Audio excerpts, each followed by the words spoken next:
예지입니다.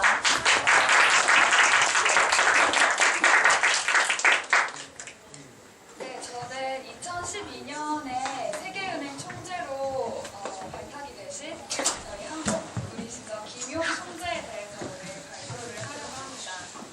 김용 총재가 부모님이 크리스찬 그런 가정 환경에서 자라신 분이시더라고요.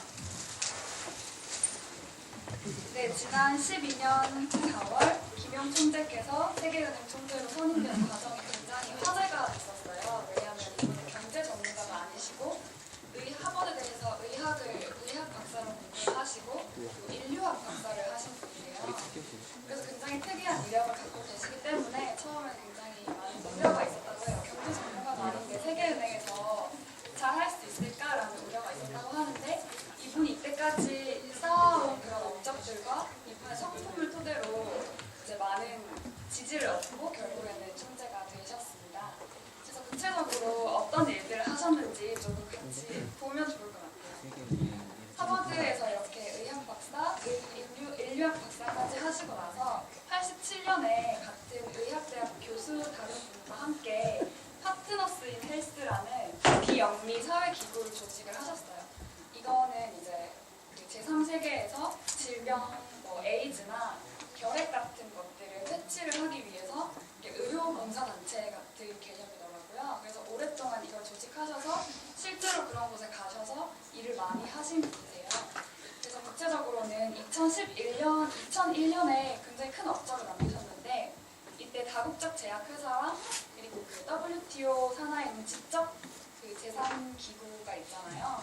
그 기구에서 이 약들을 복제할 수 없게끔 그런 조치를 취했었는데 이 김용 총재와 당시 이런 뜻이 맞는 분들이 합심을 해서 어떤 많은 투쟁 과정 끝에 값싼 복제약을 10% 정도의 가격으로 제3세계 국가들의 에이즈를 겪고 있는 사람들에게 보급을 할 수 있었다고 해요. 그래서 그때 굉장히 많은 사람들이 실제로 구제를 받은 적이 있고 이 이후부터 되게 세계적으로 주목을 많이 받으셨습니다. 실제로.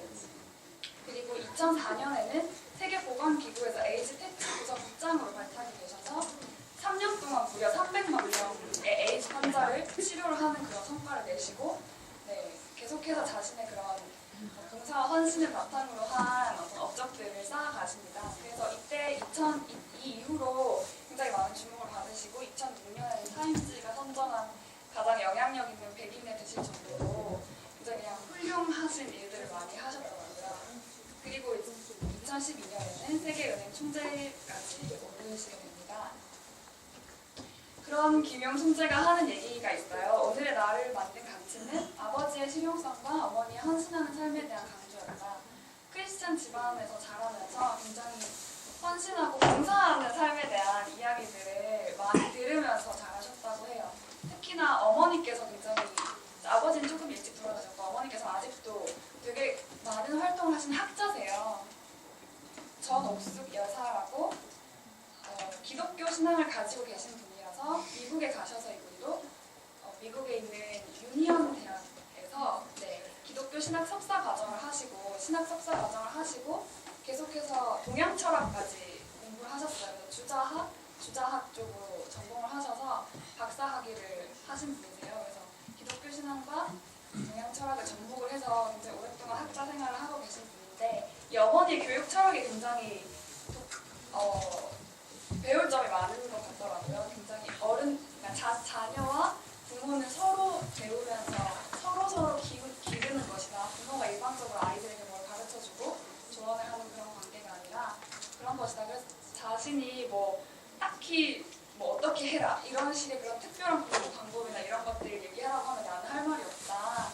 하지만 자기가 항상 아들과 함께 시간을 보내면서 중요하게 생각을 했던데 그냥 밥 먹으면서도 얘가 무슨 생각을 가지고 어떤 얘기를 하는지 들어주려고 하고 그때마다 네가 가지고 있는 것들을 가지고 다른 사람들을 위해서 어떻게 쓸 수 있는지 한번 고민해봐라라는 그런 얘기들을 해주셨더라고요. 그런 생각들을 품으면서 그런 바탕하에서 김용 총재가 어렸을 때부터 마틴 루터 킹과 그 퇴계 이황을 굉장히 가슴에 품고 자라셨다고 해요. 그 되게 본받으실 만한 그런 분들이죠.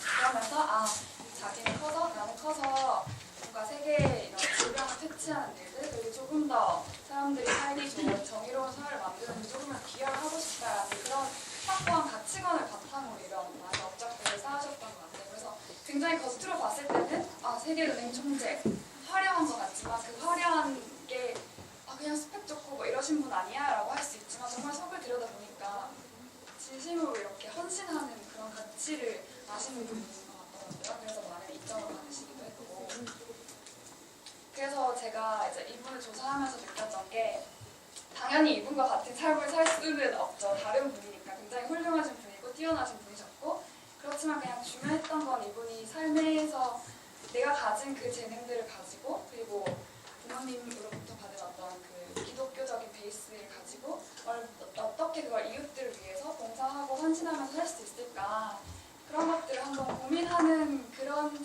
삶의 태도가 저는 굉장히 인상 깊었고, 한 가지 많은 것들 중에서 가장 크게 와닿았던, 감동을 받았던 부분이었습니다.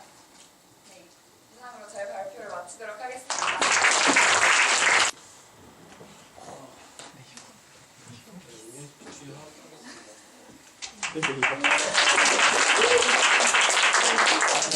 식으로 이렇게 인물을 소개하는 걸 해보는데, 그 다음 구약시대 인물이고 혼지자였어요. 하나님이 이렇게 직접 아이디어? 뭔지 좀 진지하게 하시나요? 엘리야는 다 너무 아실 것 같아서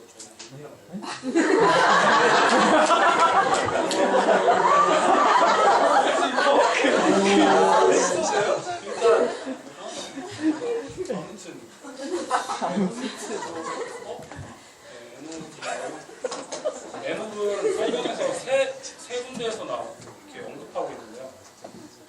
일단 유다서에서 아담의 7대손이라고 되어 있고, 그리고 어떤 경건하지 못한 사람들에 대해서 앞으로 임할 하나님의 그런 심판에 대해서 예언했다고 이렇게 유다서에 쓰고, 그리고 이제 창세기에 아담의 족보를 이렇게 나열하면서 그때는 당시 사람들은 거의 다 800살까지 살았는데 에녹만 300년을 살고 하나님께서 그냥 데려가셨다고, 하나님과 동행하셨다고 이렇게 성경에서 나오고 있습니다.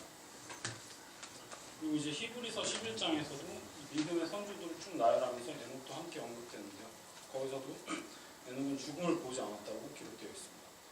그 엘리야는 다들 알다시피 정말 하나님의 수많은 기적을 행하고 엄청난 일을 행해서 그게 납득이 가지만, 사실 한 것도 없는 에녹이 왜 그런 특별한 대우를 받았는지, 좀 성경에서 말하는 것은 그가 하나님을 기쁘시게 하는 자가 되어 있기 때문에 저는 그런 하나님을 기쁘시게 하는 자가 어떤 건지에 대해서 생각을 해봤습니다.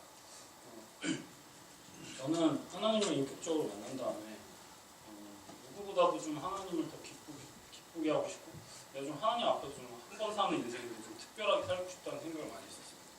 그래서 이제 미국으로 대학원을 유학을 가면서 제가 했던 생각은 좀 누구보다 열심히 하고 누구보다 좀 뛰어난 사람이 돼서, 탁월한 사람이 돼서 높은 자리에 가서 어떤 좀 요셉이라든지 다윗과 같이 쓰임을 받고 싶다고 생각을 했었습니다. 그때 그렇게 돼서 많은 사람들한테 영향력을 끼칠 수 있는 사람이 돼서 그 자리에서 내가 하나님을 증거할 수 있다면 그게 참 하나님을 기쁘시게 할 수 있겠다는 생각이 들었었습니다. 미가서 6장에 보면은 내가 하나님을 위해서 무엇을 할 수 있는가에 대해서 이렇게 나와 있는 구절이 있는데, 저 역시도 천천한 수준이 아니라 만만의 가문 같은 길, 이런 내가 어떤 것을 해서 내 업적으로 이렇게 하나님께 드릴까, 이런 걸 고민했던 것 같습니다. 그리고 처음에 이렇게 가서 열심히 공부를 하다가 드는 생각은, 이제 가면 갈수록 내가 나의 공부라든가 나의 그런 욕심이 하나님보다 더 우선순위에 가게 되는, 또 내가 그런 모습에서 내가 이게 과연 정말 하나님을 기쁘시게 하는 일인가, 내가 지금 기쁘시게 하지 못하는데 어떻게 나중에 기쁘게 하는 게 무슨 의미가 있는가 싶어서 다시 한번 생각해 보겠습니다. 어떻게 사는 것이 하나님을 기쁘시게 하는 삶인가. 그래서 제가 이렇게 생각 끝에 내린 결론은 선교가 정말 하나님의 영광을 가장 크게 드러낼 수 있는 일이라고 생각이 들었습니다. 그래서 저희 선교사가 좀 되고 싶다고 생각이 들었고, 기도하고 이제 선교사 헌신도 하고 선교 컨퍼런스 같은 같은 데서 선교사님들 만나면서 여러 가지 이렇게 길을 찾아보면서 좀 선교사가 되고 싶어 했었습니다. 그러다가 이제 근데 이제 거기서 하나님이 특히 저한테 그런 기도에 응답을 주시진 않았고 제 말씀을 통해서 좀 저를 보게 된 것은 이제 선교의 그 동기가 그 복음을 들어야 할 대상에 대한 그런 사랑이 동기가 돼야 되는데 저는 그냥 하나님 앞에서 내가 특별한 사람이고 싶은데 내가 더 하나님 앞에 더 쓰임받고 싶다. 그런 이기적인 마인드에서 비롯됐다는 제 모습을 많이 돌아보게 됐습니다. 하나님이 무엇을 기뻐하시는가에 대해서는 어떤 것을 원하시는가에 대해서는 아까 봤던 이가 말씀 바로 다음 절에 나와 있는데 그래서 역시 여기서 분명하게 말하고 있는 것은 하나님이 내가 원하는 것은 정의를 행하고 겸손하게 하나님과 함께하는 것이라고 말하고 있습니다. 그래서 그러니까 정말 제가 무슨 어떤 큰 거대한 일을 해내는 게 중요한 것이 아니라 하나님이 원하시는 건 진실한 삶을 사는 게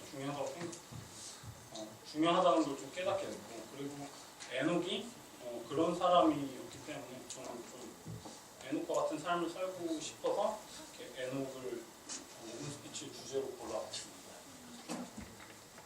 그리고 제가 이제 며칠 전에 묵상하다가 이제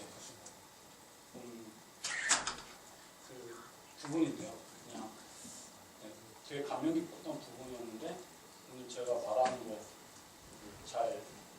거기 잘 부합하는 것 같아서 제 발표 하나도 안 들으셨더라도 그냥 이것만 봐도 들은 거랑 마찬가지일 것 같아서 이렇게 붙여넣기 해봤습니다. 감사합니다.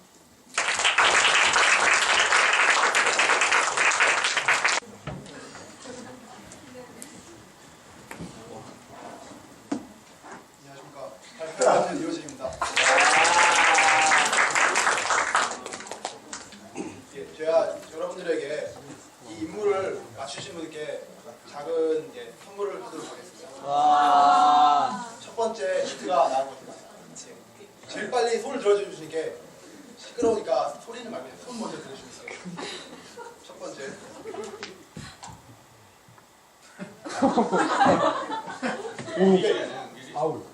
예, 맞습니다. 대단하시네요. 바울에 대해서 저는 준비해왔습니다. 바울은 첫 번째 길리아에서도 가서고 여기 어디냐면 지금의 터키라고 합니다. 터키. 그리고 두 번째 전에 율파는 그러니까 바리새파였고 세 번째 학파는 가말리엘. 네 번째 저서로는 로마서, 고린도 전후서, 갈라디아서, 빌립보서, 데살로니가 전서, 빌레몬서 총 7장의 성경의 신약 성경을 저서하였습니다. 마지막으로 제일 큰 바울하면 이제 중요한 건 회심. 예수님 부르셔서 회심했다는 거. 그런 바울에 대해서 저는 생각이 드는 게 있어서 나누고자 이제 나왔습니다. 보시다시피 바울 참 대단하신 것 같아요. 정말 많이 돌아다니셨어요. 1차, 2차, 3차. 바보라는 데도 많이 지명이 바보네요. 그래서 되게 정말 많이 다루신 것 같아요. 자, 사실 이 자리에 나온 게 바울에 대해서는 사실 너무 많이 아실 거고 그리고 저보다 여러분들이 너무 많이 아실 거기에 바울에 대해서 설명하고 바울에 대한 업적 그런 걸 설명하기보다는 저는 바울의 성경의 신약을 읽으면서 들었던 생각이 일단 네이버 지식백과에서 봤는데 그는 그리스 문화, 로마 시민권, 히브리 종교적에서 모두 가지고 있었고 유대인 혈통도 가지고 있었으며 바리새인 또 유대교 교육을 받았으며 예루살렘에서는 가말리엘 문화에서 공부했다. 뭐 이렇게 복잡하게 쓰였긴 하지만 사실 소위 말해서 그냥 말 그대로 엄친아 완벽한 사람이었어요. 그냥 정말 뭐 하버드 대학교 뭐 수재 뭐 그런 모든 걸 가졌던 그런 사람이었습니다. 이랬던 그가 부르심을 받죠. 그러니까 제가 사도행전 9장 15절 16절 말씀을 읽어드리도록 하겠습니다. 주께서 이르시되 가라 이 사람은 내 이름을 이방인과 임금들과 이스라엘 자손들에게 전하기 위하여 택한 나의 그릇이라 그가 내 이름을 위하여 얼마나 고난을 받아야 할 것을 내가 그에게 보이시리라 하시니. 이처럼 바울은 예수님께 이렇게 부르심을 받습니다. 그리고 아까 말했던 그 자기의 모든 세상적인 능력 그런 것들을 전부 다 내려놓습니다. 그리고 자기의 모든 것을 내려놨을 때 바울은 축복의 통로가 되어서 결국은 하나님의 뜻을 이루는데 큰 사역을 하게 됩니다. 이것을 보면서 저는 우리들도 바울과 같은 사람들이라고 생각이 들었습니다. 우리들도 이 자리에 있는 것이 뭐 바울처럼 특별하게 예수님께서 정말 직접 친히 이렇게 와서 이렇게 오셔갖고 부르신 건 아니지만 이 자리에 함께 있고 이렇게 그리스라는 자리에 있다는 것 자체가 부르셨다, 그러니까 예수님께서 주님께서 선택하고 부르셨다고 저는 생각했습니다. 그리고 저희는 그리고 내려놔야 한다는 생각이 들었습니다. 사실 우리들이 되게 많이 무엇인가를 갖기 위해서 많이 애쓰지 않습니까? 뭐 학벌, 좋은 직업, 멋진 차, 멋진 집 그런 것들에 대해서 되게 너무 뭔가를 가지려고 너무 애쓰고 있지 않습니까? 근데 손에 이렇게 뭔가를 쥐고 있으면 뭐 같듯이 우리가 이렇게 너무 그걸 뭔가를 가지려고 하고 손을 쥐고 있다 보면은 정작 하나님께서 우리들에게 주시는 그런 것들을 못 받는다고 생각했습니다. 그래서 우리가 진짜 세상적인 것들, 그런 것들, 우리의 뭔가 이익과 뭐 그런 것들을 내려놓았을 때 하나님께서 우리를 축복의 통로로 사용하시고 그리고 결국은 우리도 하나님의 뜻을 이루어지는데 작은 그런 부분에 일조할 수 있다고 저는 그런 생각이 들었습니다. 창세기 12장 2절 말씀인데요. 이거 믿음의 조상인 아브라함에게 하나님께서 하신 말씀이죠. 이거 같이 한번 읽어봤으면 좋겠습니다. 제가 시작 한번 읽을게요. 시작. 내가 너를 믿어리고 내게 보여서 너희를 창대하게 하리니 너는 복이 되리라.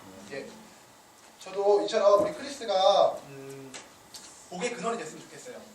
우리 특히 14기가 정말 하나님께서 쓰시는 진짜 축복의 통로가 돼서 정말 복의 근원이 되는 그런 우리 크리스 14기가 되었으면 좋겠다 해서 그렇게 나누고자 이 자리에 나왔습니다. 감사합니다.